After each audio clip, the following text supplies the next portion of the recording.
Tekanan kos sara hidup rakyat kini menjadi keutamaan nombor satu kerajaan dalam persediaan belanjawan 2027.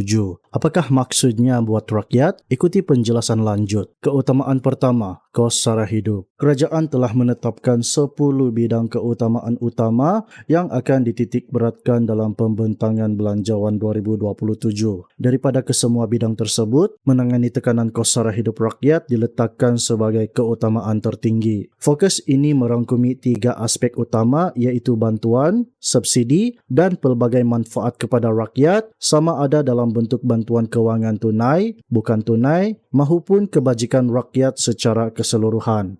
Peranan STR dan SARA. Dua komponen penting dalam usaha ini ialah sumbangan tunai rahmah dan sumbangan asas rahmah. Bagi STR, bantuan disalurkan secara tunai sama ada terus ke akaun bank penerima atau melalui pengambilan di kaunter. Manakala bagi SARA pula, sejumlah wang dimasukkan ke dalam MyCard penerima yang boleh digunakan untuk membeli barangan keperluan asas, memperkukuh daya tahan isi rumah. Selain kos sara hidup, bidang keutamaan bernombor 9 iaitu memperkukuh daya tahan isi rumah turut melibatkan rakyat secara langsung. Bantuan dalam kategori ini terbahagi kepada dua bentuk, bantuan langsung seperti STR dan SARA yang meluas penerimanya, serta bantuan tidak langsung yang lebih khusus seperti bantuan kepada golongan orang kurang upaya dan bantuan di bawah Jabatan Kebajikan Masyarakat ataupun JKM. Keterjaminan makanan negara. Bidang keutamaan bernombor 10 pula memberi tumpuan kepada usaha memperkukuh keterjaminan makanan negara. Walaupun tidak menjurus terus kepada bantuan individu, inisiatif ini bertujuan memastikan bekalan makanan mencukupi dan boleh diperoleh pada harga lebih rendah, khususnya menerusi kempen jualan rahmah yang dijalankan di seluruh negara. Buat masa ini, kerajaan masih dalam proses merangkak penambahbaikan bantuan yang akan diumumkan semasa pembentangan belanjawan tidak lama lagi. Apa pendapat anda mengenai keutamaan ini? Kongsikan pandangan anda di ruangan komen dan jangan lupa subscribe untuk kekal dikemas kini dengan perkembangan terbaru belanjawan 2027. Itu sahaja laporan kami pada hari ini. Sekian, terima kasih. Teruskan bersama kami untuk berita terkini dan bantuan lanjut.